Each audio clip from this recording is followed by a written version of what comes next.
जय हिंद साथियों। तो कैसे हैं आप लोग। देखिए आज के इस वीडियो में हम लोग एक बहुत ही महत्वपूर्ण टॉपिक को पढ़ने वाले हैं। ये जो वीडियो होने वाला है वो क्लास 12th वालों के लिए बहुत ही महत्वपूर्ण होने वाला है, क्योंकि आज के इस वीडियो में हम लोग नर युग्मों कोदभिद के विकास के बारे में डिटेल्स में समझने वाले हैं। देखिए अगर आप किताबी भाषा से इसको पढ़ते हैं ना तो आपको कुछ नहीं समझ में आएगा दोस्त, आप मेरा यकीन कीजिए। तो हम आपके लिए लेकर आ चुके हैं सबसे आसान भाषा में नर युग्म कोदभिद का विकास, ठीक ना। देखिए पिछले वीडियो में हमने पढ़ा था कि हमारा जो लघु बीजाणु जनन है वो कैसे होता है, आखिर में लघु बीजाणु का निर्माण कैसे होता है, इसको हमने अपने पिछले वीडियो में निपटा दिया है। आज के इस वीडियो में हम लोग निपटाने वाले हैं नर युग्मक कोदभिद का विकास कैसे होता है, ठीक ना। तो चलिए वीडियो को स्टार्ट करते हैं। देखिए पिछले वीडियो में हमने सीखा था कि जो लघु बीजाणु धानी है उसमें बहुत सारे विभाजन होते हैं, ठीक ना। उसके बाद से हमारा जो बनता है वो क्या बनता है, लघु बीजाणु बनता है। इस प्रोसेस को हम लोग क्या कह रहे थे, लघु बीजाणु जनन कह रहे थे। क्या कह रहे थे, लघु बीजाणु जनन, लघु बीजाणु जनन, ठीक ना। तो आज के इस वीडियो में हम लोग ये जो लघु बीजाणु है इससे परागकण बनाएंगे। लघु बीजाणु से क्या बनाएंगे, पराग कण, ठीक ना, परागकण, ठीक। देखिए लघु बीजाणु से जब परागकण बनता है इसी को हम लोग बोलते हैं नर युग्मोद्भिद का विकास, ठीक ना। क्या बोलते हैं, नर युग्मक कोदभिद का विकास, ठीक ना। तो देखिए ये शॉर्ट फॉर्म है, चीज़ों को याद करने के लिए ये शॉर्ट फॉर्म है कि जब हमने लघु बीजाणु धानी में बहुत सारा विभाजन किया तो बना हमारा क्या, लघु बीजाणु।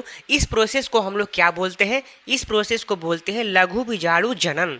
एंड जो ये लघु बीजाणु जनन है इससे परागकण बनेगा, इस प्रोसेस को हम लोग क्या बोलते हैं, नर युग्मोद्भिद का विकास, ठीक ना। इसको हम लोग बोलेंगे नर युग्मोद्भिद का विकास। देखिए तो चलिए हम लोग सिंपल सा जो परागकण है उसका निर्माण करवाते हैं, नर युग्मोद्भिद का विकास करवाते हैं, ठीक ना। देखिए हमारे पास ये एक कोशिका है। क्या है, एक कोशिका है। आपको पता होना चाहिए कि कोशिका में केंद्रक होता है, ठीक ना। तो ये हमारी दो परत वाला क्या है, एक कोशिका है। क्या है, एक सेल है। ये क्या है, हमारा केंद्रक है। क्या है, केंद्रक, ठीक ना। देखिए ये जो केंद्रक होता है, ये जो केंद्रक होता है मेन कार्य इस केंद्रक का ही होता है, ठीक ना। क्या, ये एक कोशिका है। कोशिका के दो परत हैं। कितने परत हैं, दो परत हैं, ठीक ना, दो परत। एंड कोशिका में जो ये केंद्रक है, केंद्रक का ही सारा कार्य है, सारा खेल है। आपको इसको अच्छी प्रकार से याद कर लेना है, ठीक ना। ये क्या है, ये क्या है, ये हमारा या तो लघु बीजाणु है या तो इसको लघु बीजाणु बोल सकते हैं, या तो इसको अपरिपक्व परागकण कह सकते हैं। क्या बोल सकते हैं, अपरिपक्व परागकण, ठीक ना। इसको दो नाम से हम लोग पुकार सकते हैं, या तो लघु बीजाणु कह सकते हैं या तो अपरिपक्व परागकण के नाम से इसको पुकार सकते हैं, ठीक ना। इतना हो गया। देखिए ये जो केंद्रक होता है इसमें होता है समसूत्री विभाजन। ध्यान से समझिएगा, कोशिका में समसूत्री विभाजन नहीं होता है, इसके केंद्रक में होता है समसूत्री विभाजन, समसूत्री विभाजन, ठीक ना। जैसे ही समसूत्री विभाजन होगा तो आपको ये पता होना चाहिए कि यहाँ पे एक कोशिका सेम रहेगा, ठीक ना, इसके परत भी सेम रहेंगे, बट इसके जो केंद्रक है वो कितना हो जाएगा, दो हो जाएगा। तो देखिए एक जो केंद्रक होगा वो इस परत के पास में चला जाएगा। किसके पास में, इस परत के पास में। और एक जो केंद्रक होगा वो बीच में इस प्रकार से रहेगा, ठीक ना, समझ गए। तो देखिए ये जो हमारा परत वाला केंद्रक है, परत के पास वाला केंद्रक है, इसको बोलते हैं जनन केंद्रक। क्या बोलते हैं, जनन केंद्रक, ठीक। एंड ये जो हमारा केंद्रक है इसको बोलते हैं कायिक केंद्रक। क्या बोलते हैं, कायिक केंद्रक, ठीक ना। तो देखिए इसकी खासियत क्या है कि यह परत के पास है। कैसा है? परत के पास, परत के कैसा है? पास है, ठीक ना। साइज इसका कैसा है? छोटा है। इसका साइज कैसा है? छोटा, ठीक ना। एंड ये जो कायिक केंद्रक है ये कैसा है? ये कैसा है? ये इसका साइज कैसा है? ये बड़ा है, ठीक ना। इसकी अगर साइज की बात करें तो ये कैसा है? बड़ा है, ठीक। ये कैसा है? बीच में है, ठीक ना, बीच में है, ठीक। और आप ध्यान से इस केंद्रक को देखिए कि ये कैसा है? अनियमित है। अनियमित का मतलब क्या होता है? देखिए नियमित मतलब होता है इस प्रकार से इसकी संरचना है। अनियमित का मतलब होगा कि इसका संरचना कुछ इस प्रकार से है, ठीक ना। तो ये कैसा दिख रहा है आपको? अनियमित दिख रहा है। तो यहाँ पे लिखेंगे कि यह कैसा है? अनियमित है, अनियमित। क्लियर हो गया? तो ये थे इसके कुछ पॉइंट। ये था हमारा जनन केंद्रक जो कि है परत के पास, ठीक ना। एंड ये जो कायिक केंद्रक है वो कैसा है? बड़ा है, बीच में है और अनियमित है, ठीक ना। तो ये था हमारा फंक्शन। अब आगे बढ़ते हैं, ठीक। देखिए ये जो केंद्रक है ना, ये जो केंद्रक है, ये जो दो केंद्रक है वो क्या करते हैं? आगे कुछ समय के बाद ये अपना खुद का कोशिका द्रव बनाकर उसमें पैक हो जाते हैं, ठीक ना। तो यहाँ पे अगर इनका प्रोसेस आगे चलेगा आगे तो कोशिका सेम रहेंगी, ठीक ना। दो परत भी इसका रहेगा।